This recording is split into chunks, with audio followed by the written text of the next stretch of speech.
Você tem que tomar uma decisão. Ou você deixa aí do jeito que está indo, morro abaixo, ou você faz igual a águia.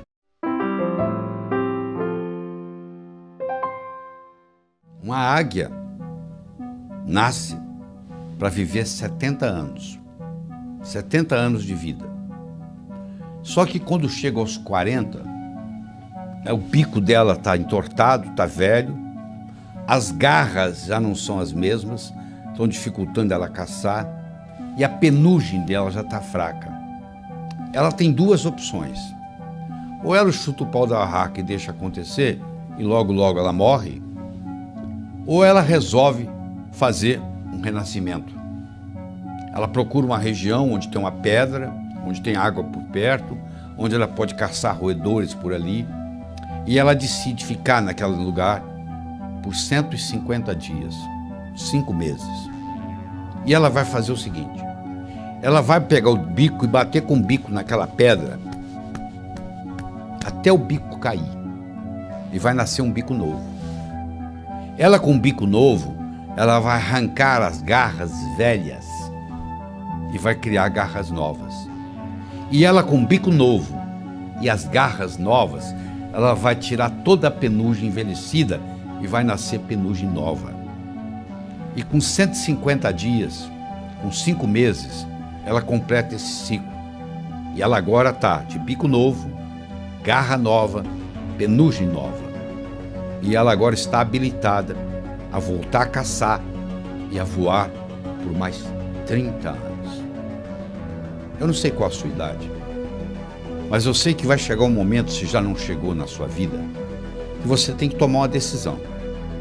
Ou você deixa aí do jeito que está indo, morro abaixo, ou você faz igual a águia. Nós vamos agora aprender realizando suas metas. Primeiro você transforma os seus sonhos em metas. Depois você transforma suas metas em realidade. Como é que você faz isso? Muito simples. Primeiro, tem que ser sua. Por que você está estudando medicina? Ah, porque o papai gosta. Então manda seu pai fazer o vestibular. Ninguém tem direito de escolher profissão para os outros. Você tem que ter a meta sua, só pelo prazer de ter, para ela se manifestar no universo. É só isto, mais nada. O dinheiro vem como consequência. Então, primeiro tem que ser sua. Você está fazendo o que você gosta? Se não tiver, você muda. Segundo, a sua meta tem que ser grande. Você tem que mirar na lua, porque se você errar, você ainda vai estar entre as estrelas. Em 1976, quando eu me mudei para os Estados Unidos, eu falei para um amigo meu, em 3 anos eu vou ensinar cardiologia para os americanos. Ele riu de mim. Sabe quanto tempo levou? Em 8 meses eu dei a minha primeira apresentação em Washington, D.C., para 400 cardiologistas. Quando eu contei para o meu amigo, ele riu, eu sabia que o tamanho estava bom. Tenha metas grandes, que você valer a pena você brigar por elas, porque meta pequena não lhe estimula. Se você mirar na lua e errar, você vai estar entre as estrelas. Tem que ser grande. Terceiro, ela tem que ser positiva. Não é o que você não quer, é o que você quer. O que você quer na vida? Eu não quero doença, eu não quero pobreza. Eu não estou perguntando o que você não quer. Eu quero saber o que você quer. Se você se concentra no que você não quer, ao invés de se concentrar no que você quer, é como se você estivesse dirigindo um carro olhando pelo retrovisor. Você sabe de onde você está vindo, você não sabe para onde você está indo. Você tem que concentrar naquilo que você quer. Colocar energia. Eu não quero ser igual ao meu pai. Ser igualzinho ao seu pai. Todo mundo sabe disso, menos você. Por quê? Quando você diz eu não quero ser gordo, você pensa em gordura. Quando você diz eu não quero ser pobre, você pensa em pobreza. Você sabe que tudo é criado 2 vezes. Primeiro você cria aqui, depois você se manifesta. Manifesta no seu universo físico. Você tem que ter objetividade, ela tem que ser objetiva. Ela tem que ser datada. Tem que ter uma data. Quando que você quer isso? Ela tem que ser específica. O cérebro trabalha ciberneticamente. Cibernética trabalha com especificidade. Você imagina um termostato no ar-condicionado de uma sala e você pergunta para mim que temperatura que eu coloco aqui. Eu falo mais ou menos. Você vai colocar o quê? Agora, se eu falar 21 graus Celsius, você vai lá e coloca. O que você quer? Eu quero dinheiro. Dinheiro você já tem no bolso. Ah, eu quero mais. Vou te dar mais $1, tá bom? Não adianta, não é só. Você tem que ser específico. Você quer quanto? Eu quero $50 mil na minha conta até o final do ano que vem. Eu não estou garantindo que você vai obtê-lo, mas eu posso lhe dizer que a chance de você obter aumentou violentamente. E todas as vezes que você quiser chegar a algum lugar, você tem que saber de onde você está saindo. Uma vez eu estava dando um curso nos Estados Unidos, o sujeito falou assim, eu quero $50 mil na minha conta até o final do ano. Eu falei, quanto você tem? Ele falou, não sei. 2 semanas depois ele me liga, você não vai acreditar, eu somei o que eu tinha no banco, eu tenho $55 mil. Ou seja, ele estava pedindo o que ele já tinha. Aliás, ele não é o único na jogada. Tem gente que diz assim, Deus, meu Deus, eu quero talento. O que você acha que é talento, meu? Você acha que o pianista, ele sentou no piano e tocou? Ele praticou anos e anos e anos e anos para chegar lá. É verdade? Você acha que essa eloquência que eu tenho aqui conversando com você diretamente, isso apareceu da noite para o dia? Eu dou aula desde os 12 anos de idade. Então, essa história de talento tem muito a ver com a prática. Quanto mais você pratica, mais sortudo você fica. A sua meta tem que ser específica. Ela tem que ser datada. Você tem que saber de onde você está saindo. Qualquer lugar que você quiser, você liga para mim e diz assim, como é que eu chego aí? Eu pergunto de onde você está. Onde você está? Ah, não sei. Então eu não posso lhe ajudar. Você precisa ir a qualquer lugar, você tem que saber de onde você está saindo. Quais são as suas qualidades. Põe uma meta que seja significativa. Ela tem que ter uma importância para você e para os outros. Não é uma coisa que só você vai se beneficiar. Se só você se beneficiar, ela não é ecológica. Às vezes ela não é ecológica nem para você. Ecológica, a meta sendo ecológica é importante. Eu não posso divulgar o meu trabalho pelo mundo todo e ao mesmo tempo passar 5 dias da semana com os meus filhos, com a minha família. Se eu quiser fazer a mesma coisa, simultaneamente, divulgar o meu trabalho e passar 5 dias com a minha família por semana, uma dessas duas não é ecológica, porque uma vai brigar com a outra. Porque eu estou querendo criar 2 metas praticamente antagônicas. Eu não posso viajar pelo mundo todo, pelo Brasil todo, e ao mesmo tempo ficar 5 dias com a minha família por semana. Então você tem que ver que uma meta não pode ir contra a outra. A sua meta, ela tem que ser relembrada com frequência. Não é você chegar no dia 31 de dezembro e escrever o que você quer para o ano seguinte, você tem que estar constantemente olhando o que eu quero, às vezes muda. Às vezes você perde o interesse, às vezes uma meta que você tinha, você fala, não quero mais. Eu tinha vontade de ter essa meta, hoje eu não quero mais, porque às vezes você trabalha anos por uma meta que você queria, e você esqueceu que não quer mais, e quando termina, e aí? E agora? Ah, eu não quero isso mais. Você podia ter decidido isso muito tempo atrás, porque os seus valores mudam, os seus interesses mudam. Quando eu tinha 20 anos de idade, eu era capaz de viajar 10, 20, 30 horas para pular carnaval. Hoje eu quero distância de carnaval. Ou seja, os meus interesses mudaram, os seus também.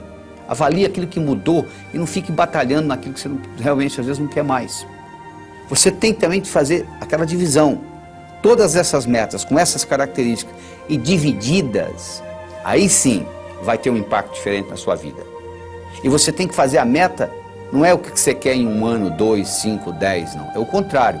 É o que você quer em 10 anos, o que você quer em 5, é de lá para cá, ou seja, do futuro para o presente. Onde que eu quero estar daqui 10 anos? Para eu estar lá daqui 10 anos, onde que eu tenho que estar daqui 5? Para estar lá daqui 5, onde que eu tenho que estar daqui 1? Para estar lá daqui 1, onde que eu tenho que estar e assim por diante. Aí você descobre o que você vai ter que fazer amanhã de manhã, mas olhando lá na frente, nos 10 anos. Parece uma coisa simples, mas faz uma diferença enorme. Você primeiro olhar lá nos 10 anos e trazer de lá para cá, do que daqui para lá. Então, com essas características que eu acabei de lhe apresentar, eu acho que você deve escutar, assistir esse vídeo várias vezes seguidas para saber as características da meta ser grande, ser sua, ser positiva, ser objetiva, ser datada, ser específica, ser significativa, ser ecológica, ser relembrada e ser comensurável. Uma coisa tem que ser medido. O que você quer? Eu quero mais felicidade. O que você quer? 20% mais feliz esse ano do que ano passado? Pode medir felicidade. Felicidade não é meta. Felicidade é estado de espírito. Fica feliz agora. O que está te segurando? Meta é uma coisa que você tem que estar num ponto e tem que chegar no outro. Existem etapas. Felicidade você não precisa de etapas. Você pode ficar feliz agora. Então meta é coisa comensurável. Você pode medir. Eu quero isso, eu quero aquilo, eu quero tanto no banco. E isso tudo tem que ser relembrado com frequência. No momento que você começa a trabalhar com tudo isto, e eu criei um mnemônico chamado Pode-se Crer, que ajuda você a relembrar todos esses tópicos que nós acabamos de discutir. Quando você começa a trabalhar com isto, e na hora que você escreve a sua meta, você leva em consideração todos esses pontos, o que vai acontecer é que as suas metas vão se manifestar numa velocidade enorme. Você quer um carro? Tá bom, que marca, que cor, como que é o painel, como que é o estufamento e etc. No momento que você começa com mais detalhes, no processo cibernético, isso se manifesta de uma forma diferente. O bolo do sucesso, onde eu escolhi 6 ingredientes. O primeiro é você ter uma boa autoestima. O número 1 é você. Primeiro você cuida de você. Você viu no avião? Lá vem a aeromoça lá e fala assim, ó, se por um acaso cair a concentração de oxigênio na cabine, vai cair uma máscara. Se você está com a criança, você faz o seguinte, você primeiro põe em você, para depois cuidar da criança. Ou seja, let me be a better me for me, and I'll be a better me for you. Deixa eu ser uma pessoa melhor para mim, eu serei uma pessoa melhor para você. Você entendeu? O termômetro mede a temperatura da sala. Eu chego aqui, está 21 graus Celsius. É a temperatura da sala. Agora, isso é o termômetro. Agora, se eu colocar aqui um termostato e colocar 15 graus, mesmo que lá fora esteja 30, aqui dentro vai estar 15. Porque o termostato vai baixar a temperatura ou subir, de acordo com onde eu coloco a temperatura. A autoestima é um termostato para a vida. Quanto que eu mereço? Quanto é que você está ganhando?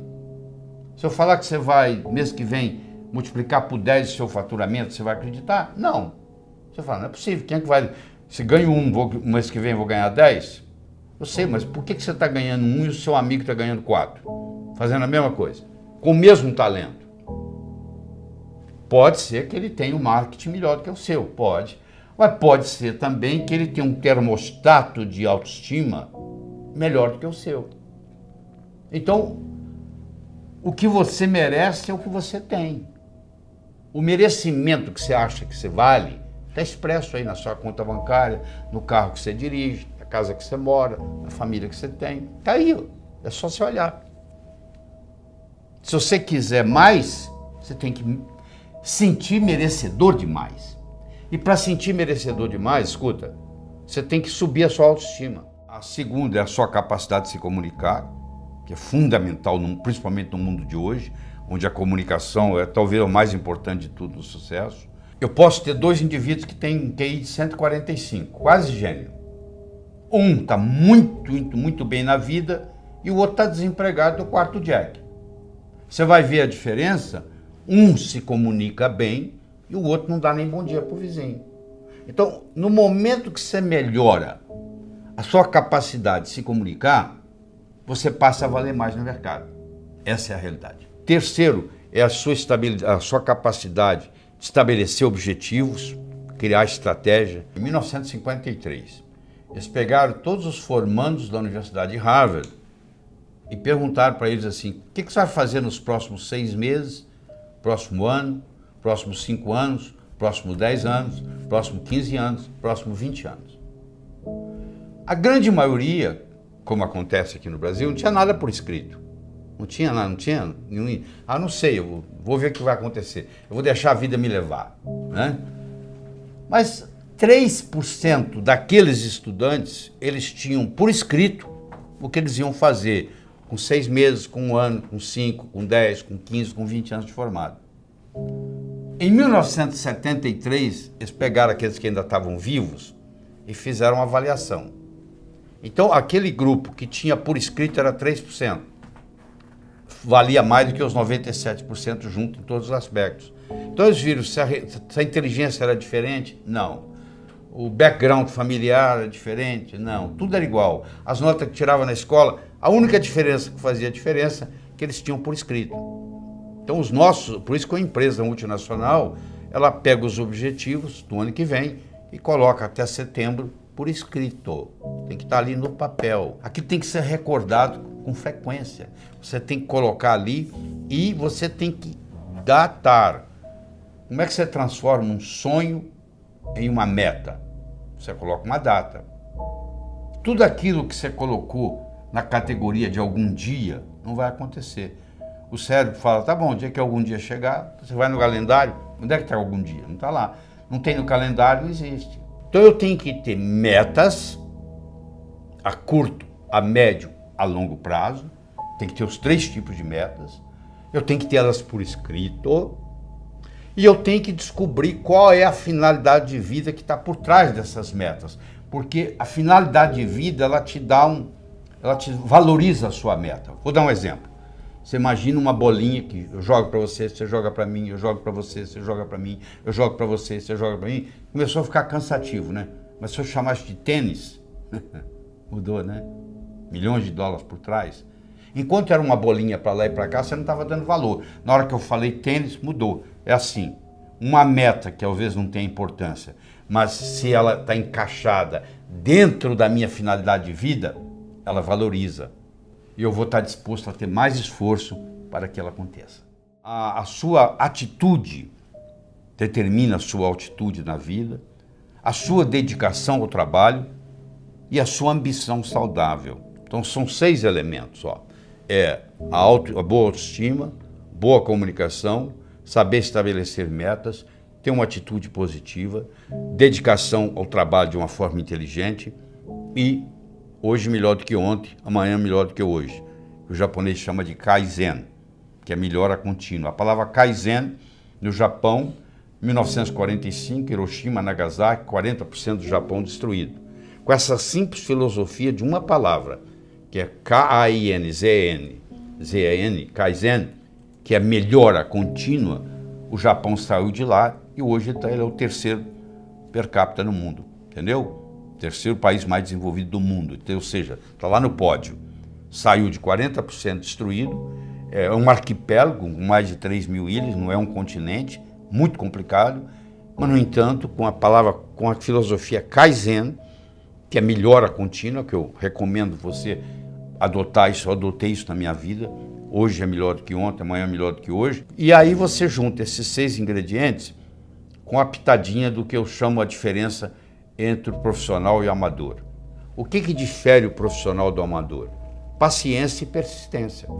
Porque o amador, se não der certo, ele chuta o pau da barraca. O profissional sabe que o amanhecer só vem depois da noite ter passado.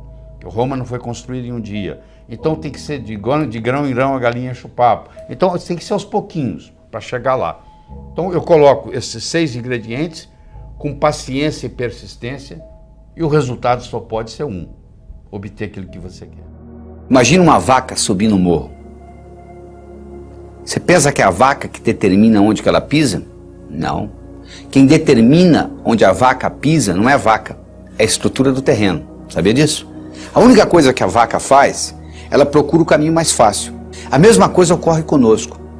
O nosso comportamento vai depender da nossa estrutura psicológica. Força de vontade não adianta nada. Você pega uma bola de futebol, coloca no fundo de uma piscina e segura lá por quanto tempo? A estrutura da bola foi feita para flutuar. Então na hora que você soltar, ela vai para a superfície. Do mesmo modo que a estrutura de uma pedra foi para ficar no fundo. Você não consegue segurá-la na superfície. Você vai cansar, ela vai afundar. Então o mais importante de tudo é você determinar a sua estrutura psicológica, é você mudar essa estrutura psicológica, ou seja, você está preparando a sua estrutura psicológica. Preparando como? Fazendo aquelas escolhas que nós já discutimos. Eu escolho ser sadio. É muito diferente de você não ser doente, sabia disso? A maioria não é doente, você vai no médico, você não tem diagnóstico de doença nenhuma. Não significa que você seja sadio. Ser sadio significa ter energia para implementar tudo que você tem na cabeça. E poucas pessoas são sadias, a maioria não é doente. É muito diferente ser sadio e não ser doente. Eu escolho ser a força criadora na minha vida. Eu escolho ser sincero para comigo mesmo. Significa quando eu digo sim é sim, quando eu digo não é não. Todas as vezes que você diz sim e gostaria de dizer não, um pedacinho de você morre. Isso, quando você faz essa estrutura, você está se estruturando para longo prazo, para fazer um processo de longa duração. Aí sim se mantém. Porque se você fizer só com a força de vontade, é aquilo que ocorre no 31 de dezembro. Uma semana depois, não tem mais nada. Agora, se você mexe na sua estrutura psicológica e implementa isso, isso fica uma coisa constante. E um modo de você fazê-lo é você ter os seus sonhos, você ter as suas metas e você manter os seus olhos nas metas. Sabe qual a diferença entre etapa e obstáculo? Se você está no ponto A e quer ir para o ponto B, existe um espaço para percorrer entre o ponto A e o ponto B. Então, se você tirar os olhos da sua meta, o que você encontra entre o ponto A e o ponto B, você vai chamar de obstáculo. Se você mantiver os olhos na sua meta, o que você encontra entre ponto A e ponto B, você vai chamar de etapa. A diferença entre etapa e obstáculo é onde você está com os olhos. Então, manter os seus olhos a longo prazo é muito importante, porque se você só tem metas curtas, o seu chefe briga com você amanhã de manhã e estragou seu dia. Agora, se você está interessado daqui 5 anos, daqui 10 anos, daqui 20 anos, o seu chefe brigar com você amanhã de manhã não vai fazer diferença nenhuma, porque você está preocupado lá na frente. É muito importante você ter essa visão a longo prazo e manter o seu olho na meta, que com isso o que era obstáculo vira etapa. Mas ao mesmo tempo, você tem que saber dividir as suas metas. Porque se eu te der um salame para você comer, sem cortá-lo, você provavelmente não vai gostar, mesmo que você goste de salame. Mas se você for cortando fatia por fatia, e conversando e tomando uma cerveja, um refrigerante, você acaba comendo metade do salame sem sentir, não é verdade? O mesmo ocorre. Tem gente que diz assim, poxa, eu vou escrever um livro, é demais. Escreva um capítulo. Ah, demais. Escreva um parágrafo, escreva uma frase. Aí uma frase, outra frase, vamos fazer o parágrafo, vai fazer a página, vai fazer o capítulo, vai fazer o livro. Procure dividir as suas metas. Você quer ser milionário em 5 anos? Onde é que você vai estar daqui a 4? E daqui a 3? E daqui a 2? E daqui a 1? E daqui a 6 meses? E daqui a 30 dias? E daqui a uma semana? O que você vai fazer amanhã de manhã para ser milionário daqui a 5 anos? Não é só esperar o tempo passar, não. O bonito é que quando você divide isto, o que você tem que fazer amanhã de manhã, diferente do que você teria que fazer se não tivesse essa meta, não vai ser quase nada. Porque a meta vai sendo diluída. Então, um dos grandes segredos que existe em pessoas atingirem as metas é você ser capaz de quebrar a sua meta em pequenos espaços, em pequenas fatias, e você vai executando uma após outra, e o cérebro vai sendo treinado com isto, e sucesso atrai sucesso. Você sabe que semelhante atrai semelhante. Se você abrir a torneira da cozinha, da sua pia, na cozinha sai água, para onde que vai a água? Para o esgoto. E o esgoto? Vai para o rio. E o rio vai para o mar. A água vai para a água, não é verdade? Para onde que vai o ódio? Para quem tem ódio. E amor? Para quem tem amor. E dinheiro? Vai para o pobre? Não, para quem tem dinheiro. E sucesso? Vai para onde? Para quem tem sucesso. Então esses pequenos sucessos vão atraindo mais sucesso na sua vida. Semelhante atrai semelhante. Então à medida que você vai fazendo isso, você vai preparando essa caminhada. Mas tudo começa com essa estrutura psicológica. Quem determina onde a vaca pisa não é a vaca, é a estrutura do terreno. A única coisa que a vaca faz é procurar o caminho mais fácil. Nós também vivemos a nossa vida procurando o caminho mais fácil. O caminho mais fácil depende da nossa estrutura psicológica. E a nossa estrutura psicológica é codificada linguisticamente. Lembra que eu já falei que nós somos animais linguísticos. Então o melhor jeito de você se preparar para mudanças é você recodificar essa sua estrutura psicológica e fazer natural aquilo. Se você tem uma estrutura psicológica de levantar às 5 da manhã, se eu pedir para você ficar na cama até o meio-dia, é um martírio, não é verdade? Se você tem uma estrutura psicológica de levantar ao meio-dia, se eu pedir para você levantar às 5 da manhã, vai ser um martírio. Para os dois. Porque o que determina o caminho mais fácil é a estrutura. Se a minha estrutura psicológica é de levantar às 6 da manhã, se eu ficar até às 8 na cama, eu vou ficar chateado. Agora, se eu tenho a estrutura psicológica de levantar às 6, não vai ser problema nenhum. Não será sacrifício, porque eu estou procurando o meu caminho mais fácil. Então, o que eu quero que você determine para você é o seguinte: qual é o seu caminho mais fácil? Quero que você determine para você quais são as suas metas a longo prazo, em termos de saúde, em termos de finanças, em termos de amizade, em termos de família. Daqui 5, daqui 10, daqui 15, daqui 20 anos. Porque você tem que saber quais são essas metas, para você manter o olho lá, para os seus obstáculos deixarem de serem obstáculos e se tornarem etapas. E lembre-se de dividir para somar.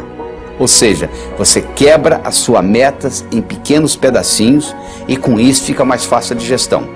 Com isso fica mais fácil você atingir uma por uma dessas metas. É a história do Coronel Sanders. Sanders tinha um apelido de coronel, Coronel Sanders. Coronel Sanders tinha um restaurante na beira de uma estrada.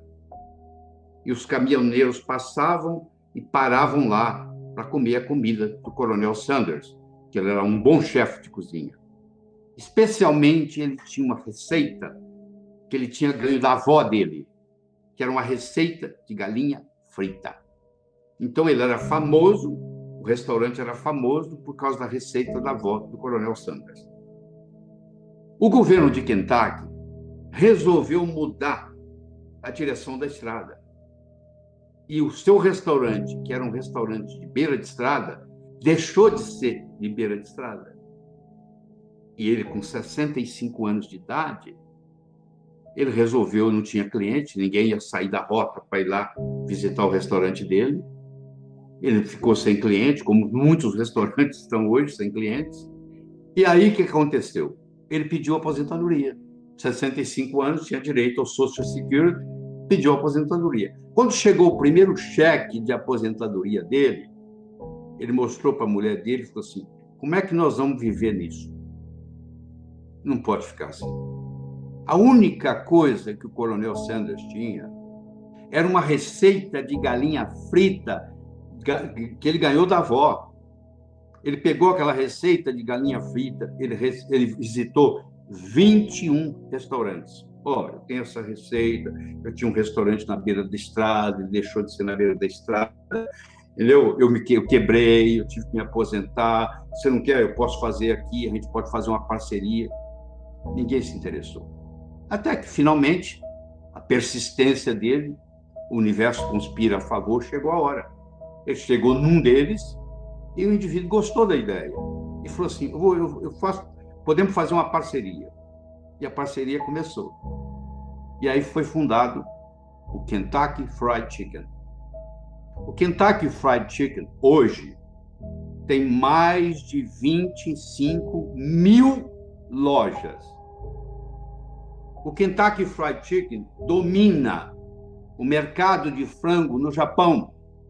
E os importadores de frango do Brasil para o Japão, que o Japão é o maior importador de frango do Brasil, eles vendem principalmente para o Kentucky Fried Chicken. Então, o Coronel Sanders indiretamente está ajudando o Brasil. Agora eu lhe pergunto, um cara com 65 anos de idade, com um cheque de aposentadoria do Social Security, a única coisa que ele tinha com ele era uma receita de galinha frita. E ele consegue mudar o mercado de frango no mundo. Você está esperando o quê? Era uma vez, numa pequena ilha da Grécia, havia um sábio, famosíssimo. Famoso porque, até aquele dia, todas as perguntas feitas a ele soube responder. E a fama dele transcendeu a Grécia. Vinha gente de longe. Mas um dia, um adolescente, conversando com um amigo dele, adolescente, disse, eu acho que eu sei como é que eu vou enganar esse sábio. Eu vou pegar um pequeno passarinho, vou esconder nas minhas mãos, vou levar para ele e vou perguntar se está vivo ou morto. Se ele falar vivo, eu vou espremer e deixar cair morto nos pés dele. Se ele falar morto, eu vou abrir a mão, vou deixar o passarinho voar. Interessa que ele responder, dessa vez ele vai errar. Aí você imagina, o adolescente pegou o pequeno passarinho, colocou nas mãos, foi até o sábio, olhou pro sábio no olho e disse assim, sábio, diga-me, o passarinho nas minhas mãos está vivo ou morto? O sábio olhou para ele e disse, meu jovem, a resposta está nas suas mãos. Você que está aí, eu quero que você saiba que o seu sucesso, tanto pessoal quanto profissional, esteve, está e sempre estará nas suas mãos. Você não faz um bolo só com farinha, nem só com manteiga, nem só com ovos. Você precisa de vários ingredientes. O bolo da vida necessita vários ingredientes. E um desses ingredientes é o diálogo. Um desses ingredientes é a capacidade de se comunicar. Ele não é o único, mas ele é fundamental. A comunicação tem 3 níveis. O primeiro nível eu chamo de boca-ouvido. O segundo nível eu chamo de cérebro-cérebro. O terceiro nível eu chamo de coração-coração. Vamos começar com o primeiro nível. Boca-ouvido. Deixe-me primeiro fazer uma distinção para você. Ouvir e escutar não são sinônimos. Você ouve com o ouvido, você escuta com o cérebro. Você já foi alguma vez num restaurante e pediu ao garçom para lhe trazer uma água com gás e ele lhe trouxe uma água sem gás? Ou você fez uma solicitação e ele lhe trouxe outra? Aquele garçom, naquele momento que ele recebeu o seu pedido, ele estava operando no nível 1. No nível 1 ninguém é promovido. No nível 1 você não conquista as pessoas. No nível 1 você não vai para frente na vida. Não interessa a nota que você tirou na escola, isso não faz diferença. Porque a escola lhe passa informação. A vida lhe exige competência de ação. O que cai na prova não cai na vida. Se você observar na sua cidade, você vai encontrar indivíduos que eram CDFs, que eram estudantes brilhantes, e hoje são pessoas que estão perdidas na vida. E você vai encontrar também pessoas que eram estudantes medíocres, e hoje são excelentes empresários, estão contribuindo para o bem-estar da comunidade. Por que isso? Porque esses segundos, eles sabem dialogar com o mundo, eles sabem dialogar com a sociedade, eles aprenderam, talvez até intuitivamente, o poder da comunicação. Então, se você me permite, eu vou começar a trabalhar nesse modelo do nível 1, boca-ouvido, nível 2, cérebro-cérebro, nível 3, coração-coração. Quando você está operando no diálogo no nível 1, não acontece nada. É o pai que está dando um sermão para o filho. E entra num ouvido e sai no outro. E o pai não percebe que ele vem falando isso há 5 anos e não funcionou nada. Pelo contrário, o filho até ficou rebelde de escutar o pai falar aquilo. E o pai não se dá conta que aquilo não é diálogo, que é um monólogo que ele está falando para o vento, porque está entrando no ouvido e saindo no outro. Eu só posso me comunicar com vocês se nós fizermos uma conversa que interesse vocês. Não tem outro jeito. No diálogo, na comunicação, nós temos que modificar um pouquinho aquela frase que você conhece.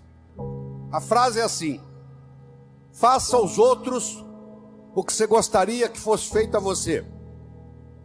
A verdade não é bem essa. Faça aos outros o que os outros gostariam que fosse feito a eles. Se eu convidar você para jantar na minha casa em São Paulo, eu não vou lhe servir o meu prato favorito. Pode ser que você nem coma. Eu vou perguntar o que você gosta. Se eu quero agradar alguém num processo de diálogo, eu tenho que ver o que a outra pessoa quer ouvir. Eu vou começar por ali, e não o que eu quero passar. Quero que você entenda isso. Faça aos outros o que os outros gostariam que fosse feito a eles. Eu quero mostrar o meu ponto de vista para você, mas eu não me preocupo como que você vai receber esse ponto de vista. Aí sabe o que acontece? A natureza colocou um ouvido no mesmo nível do outro. Entra num ouvido e sai no outro. Aí não deixa de ser diálogo, passa a ser monólogo, porque não tem repercussão. Para esse diálogo se ocorrer, primeiro eu tenho que ter uma mensagem forte.